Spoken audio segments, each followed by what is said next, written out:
Welcome to the Beverly Hills Plastic Surgery Podcast. I'm Dr. Jay Calvert, and I am here today, once again, with Dr. Millicent Ravella. Why, hello. How are you doing?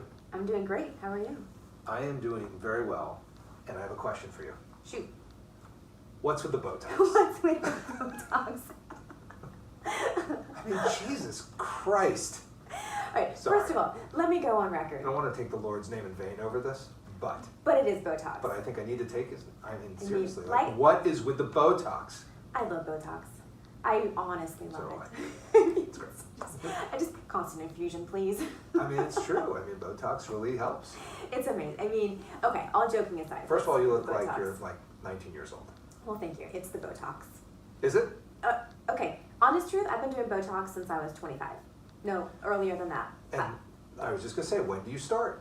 So, my personal story, I was a medical student and I was walking around always anxious and worried about everything. I had a 2-year-old child. I was in medical school. I was worried about Because life. that's easy. Because that's easy. Just throw that out there.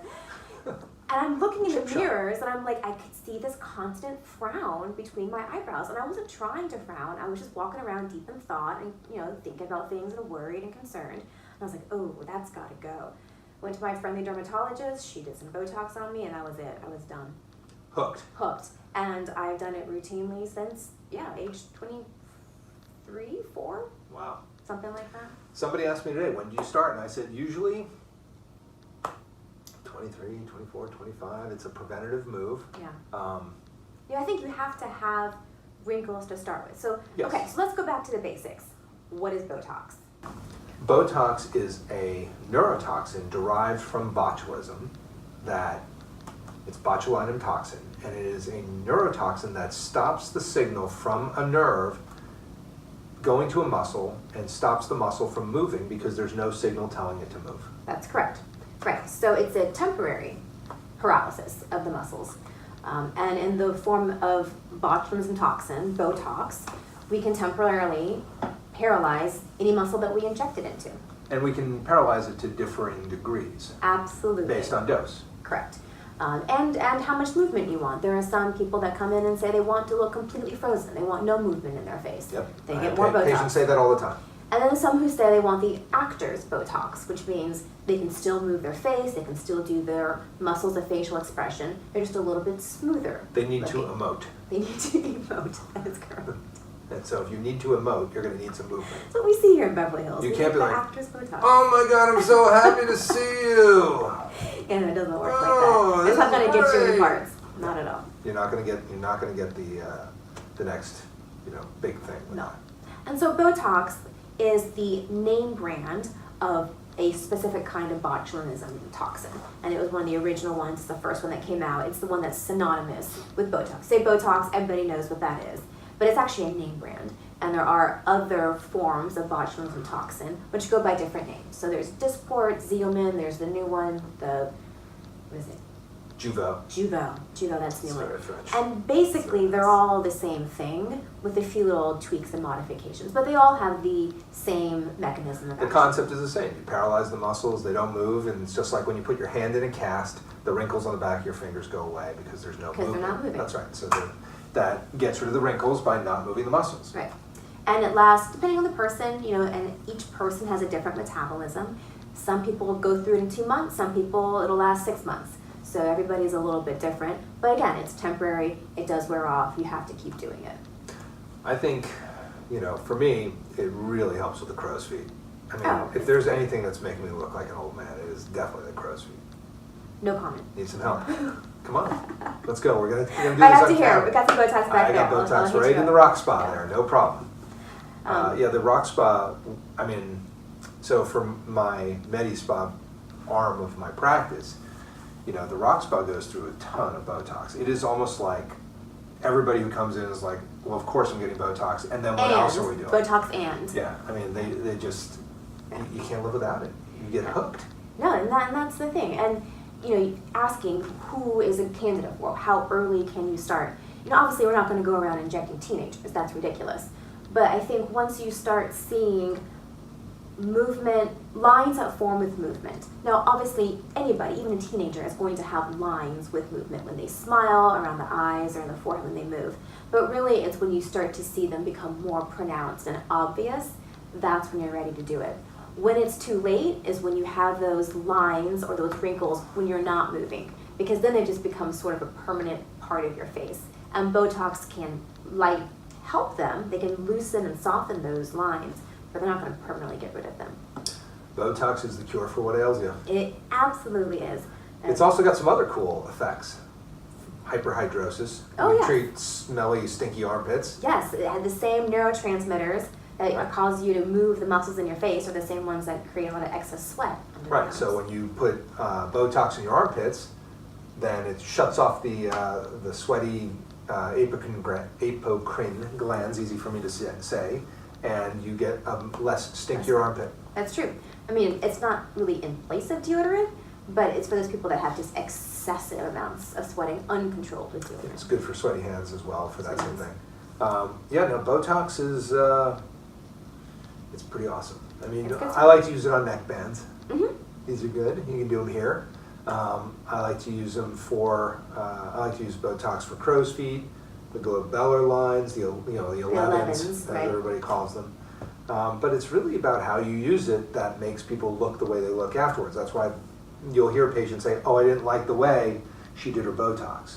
I didn't like the way Right. that this one injected me." And it's because it's not that the injection itself is the problem. It's just that they didn't like where they put it and how much they put. Yeah. So the treatment is variable based on who's doing it. And who's doing it and what the patient wants. And so I like to have a sort of relationship with my patients and have them come back for more Botox, because we'll start out, and I'll start light usually on someone who I've never done Botox on before and see how their body responds to it and see what it does. Because you never know. You might have some patients who, who routinely I'll put maybe 12 units in the forehead, but I have some patients I put 4 or 5 units and they're frozen. So Really? yeah, it's pretty amazing. It's I'm like nothing. It's like nothing, but that's all they need. Oh, So I that's good. typically start light, and then I want them to come back and tell me, what did you like, what didn't you like, and sort of base it on that. But I think more importantly, when you're putting the Botox in on any patient, you have to look at their face and see how their face moves, because every Helpful. face moves differently. There's no cookie cutter pattern of how you put Botox. You can't just slam it in the same way in every patient. It really is an individualized approach in where you put it. Well, that's the difference in having you or me inject Botox, because the one thing that I can't stand is when people ask me the question, how much do you charge per unit? Like, it doesn't matter who's putting the Botox in, and it drives me crazy AF. It makes my blood boil, because that assumes that the Botox is the value proposition for their for their aesthetics, and When it's it's not. not. It's who's doing doing it it. and who's Yeah. assessing you and Right. how they're doing. I'm going to blow a gasket here, okay? Yeah. Because it's really infuriating. Like, that assumes that, oh, well, they only charge $9 a unit at this other place. You charge $17 a unit. I said, yeah, and I shouldn't charge by the unit. I should charge you. You should pay me to do your Botox. I'm going to do it right. And it doesn't matter how many units I use, whether I use 25, 30, or 4, or Right. I don't know how anybody gets 4. I find people all get a lot more than that. But the reality is like, how is the unit price relevant? Because that means that the physician assistant, who is now licensed and working under their doctor and is able to see a patient and assess them and inject Botox, and they just finished their school, is equivalent to you or to me in terms of being able to provide. I operate on those muscles. Right. When I do an I endoscopic see them. brow lift, I know where they Actually know are. where they I know where are. they live. Yep. I know who their neighbors are. Absolutely. I know how to That's make them. so what it I is. mean, come on. Yeah. How is it possible Yeah. that it's based on the unit price? That was genius by Allergan. The Allergan people were like, great, what we're going to do is we're going to sell it by the unit and take the surgeon, take the dermatologist. Like, is Ava Shambam the same as that, student who just finished and got their license? Ava Shambam's injected. Absolutely not. Because how many people has she injected with Botox? I mean, come on. Yeah. It is not right to be like, oh, well, how many dollars per unit? First of all, I'm going to use less. Like, I hear people And like, to use oh, less, yeah. totally. No.